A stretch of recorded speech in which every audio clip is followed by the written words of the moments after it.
No futuro, novos avanços na tecnologia permitirão aos seres humanos aprimorarem-se com partes cibernéticas. Uma empresa conhecida como Anka Robotics, que é financiada pelo governo, está levando isso um passo adiante, transplantando um cérebro humano para um corpo completamente sintético. O primeiro paciente a passar por este procedimento é Mira, que acorda no laboratório e só se lembra de ter se afogado. A doutora Oele, a cientista responsável, explica que seus pais foram mortos em um ataque cyberterrorista, e que o corpo de Mira foi gravemente danificado. Seu cérebro, no entanto, estava bem, o que significa que, embora seu corpo seja sintético, sua mente e alma, que a doutora chama de o fantasma, são completamente humanos. Mira começa a ter um ataque de pânico e precisa ser sedada, então a doutora vai falar com Cutter, o CEO da empresa. Cutter quer usar Mira como arma, sem se importar com os protestos de Oele contra a ideia. Um ano depois, Mira faz parte do escritório de contra-terrorismo, seção 9, sob o comando do chefe Aramaki que alcançou o posto de major. A missão de hoje consiste em observar uma reunião de negócios entre o representante da Anka, Dr. Osmond, e um embaixador africano, que estão sendo atendidos por Geisha-bots. Do seu ponto no telhado, Mira nota que um grupo de homens de preto invade o prédio e começa a matar pessoas e robôs. Como seu colega Batou ainda não chegou com o reforço, Mira decide ignorar as ordens de Aramaki, e entrar mesmo assim. Usando o dispositivo de camuflagem especial de seu corpo, Mira aparece e salta pela janela, a tempo de encontrar os Geisha-bots atacando todas as pessoas na reunião. Nas sombras, um homem misterioso conhecido como Kuzi, está controlando os bots e ordenando que invadam a mente de Osmond. Com grande velocidade, Mira destrói todos os homens de preto e os Geisha-bots, e um deles diz a ela, antes que ela o finalize: colabore com a Anka Robotics e seja destruída. Quando Batou chega com o resto da equipe, ele percebe que Mira feriu o braço, o que quase nunca acontece. Mais tarde em casa, Mira recarrega seu corpo e vê uma alucinação de um gato. Então ela toma um remédio especial que impede seu cérebro de rejeitar seu corpo. No dia seguinte, a equipe se reúne para discutir o que aconteceu, e descobre que mais 3 cientistas da Anka foram assassinados no laboratório central da empresa. Todos eles mostravam sinais de invasão cerebral, e em todas as cenas daquele crime, Kuzi deixou a mesma mensagem: colabore com Anka Robotics e seja destruído. Depois de atribuir a cada agente uma nova tarefa, Aramaki repreende Mira por sua imprudência, e lembra que ela é mais do que uma arma. Batou e Mira saem juntos para o próximo trabalho, mas primeiro Batou alimenta seus cães. Ele quer saber mais sobre os interesses pessoais de Mira em troca, mas ela admite que sua mente é apenas uma névoa. No caminho para o laboratório, Mira vê uma alucinação de uma cabana japonesa. Um momento depois, Mira encontra Oele e conserta sua ferida enquanto conta ao médico sobre as falhas que tem visto. Oele apenas lembra Mira de tomar sua medicação. Em seguida, Mira e Batou vão ver o Dr. Dalin, que tem trabalhado nos Geisha-bots para encontrar pistas. A Geisha era um bot companheiro da Anka, que alguém reprogramou para invasão cerebral. Seus dados foram destruídos depois que Kuzi desconectou seu drive, então Mira decide fazer uma deep dive, para ver se pode recuperar alguma informação. Batou lembra Mira que ela estaria expondo sua mente a Kuzi, mas ela acha que a missão é mais importante. Dalin conecta Mira ao drive da Geisha, e agora Mira pode ver uma recriação dos dados da noite do ataque. Conforme as imagens ao seu redor desmoronam lentamente, Mira vai mais fundo e encontra Kuzi olhando para o seu próprio corpo. De repente, Mira é cercada por sombras negras agressivas que representam Kuzi tentando invadir sua mente. Dalin não consegue desconectá-la por causa da proteção de Kuzi, então Batou puxa os fios à força. Felizmente, Mira acorda Sam, e sabendo da localização de Kuzi. À noite, Mira e Batou vão a uma boate Yakuza, conhecida por suas mercadorias clandestinas. Batou é impedido pelos guarda-costas, e finge estar lá apenas para beber, enquanto Mira encontra um Yakuza, e finge estar lá para comprar mercadorias. Os homens a levam para uma sala privada e a algemam em um poste de dança. O chefe percebe que Mira não é completamente humana e começa a torturá-la com um taser para fazê-la falar, enquanto Batou percebe que não pode se comunicar com Mira porque o sinal dela está sendo bloqueado. Como não há pistas lá, Mira começa a bater nos Yakuzas, com sua grande força. Batou também é abordado pelos Yakuza. Pela manhã, recebem uma ligação de mais um cientista morto por Kuzi, mas encontram a cena do crime já limpa. Mira percebe que o assassino deve ter levado algo importante consigo e decide investigar, e encontram o pendrive. Mira olha para o arquivo e descobre uma lista de todas as pessoas que trabalharam em um projeto chamado 2571.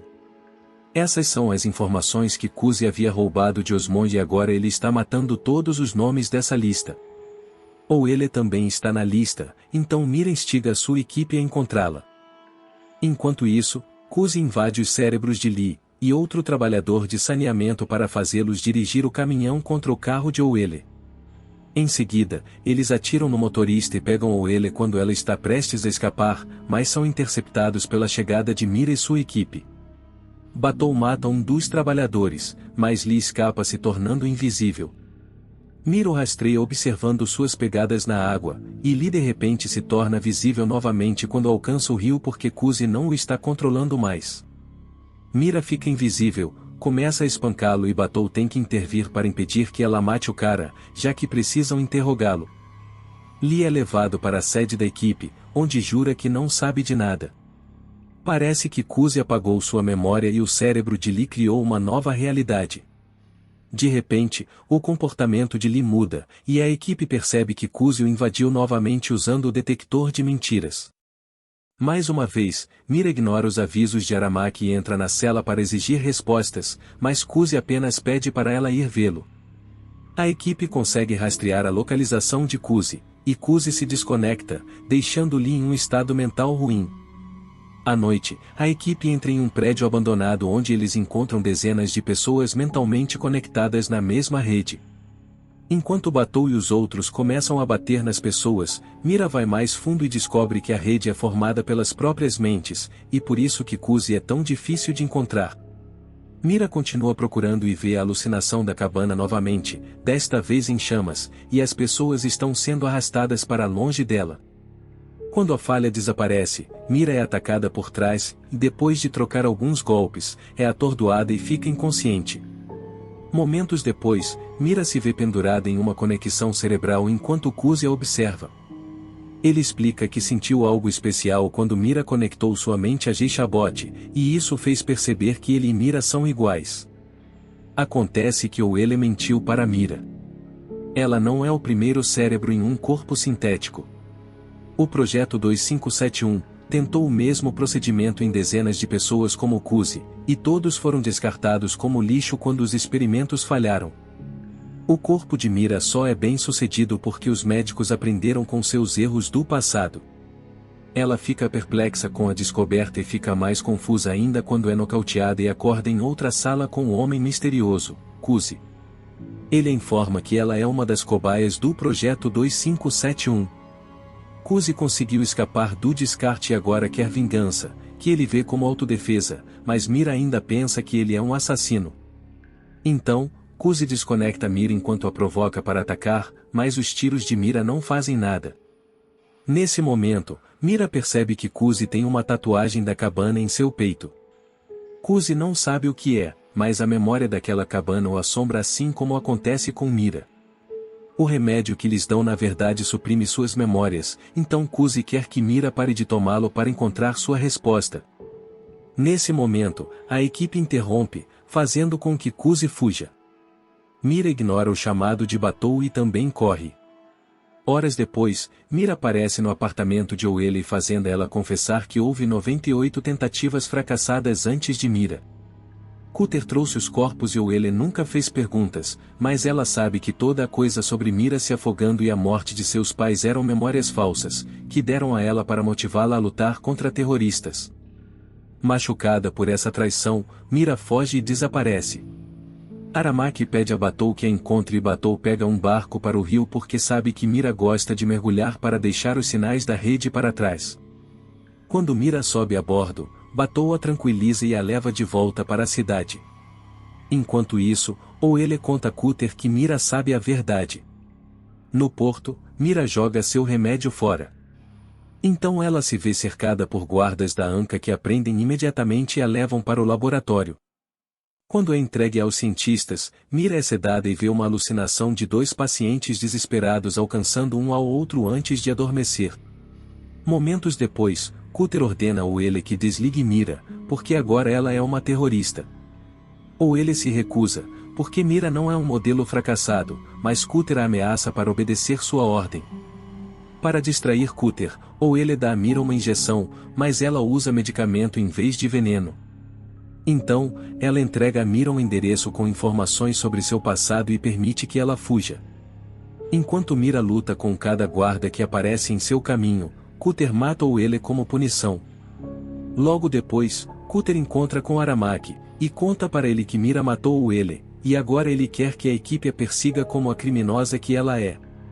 Ninguém acredita na história de Cutter, então eles terão que fazer um plano.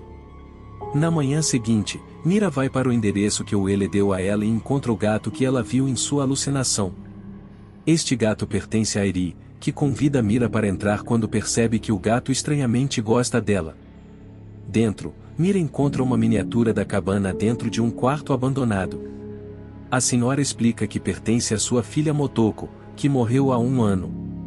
O governo enviou as cinzas e disse a Airi que Motoko terminou com a própria vida, mas Airi nunca acreditou.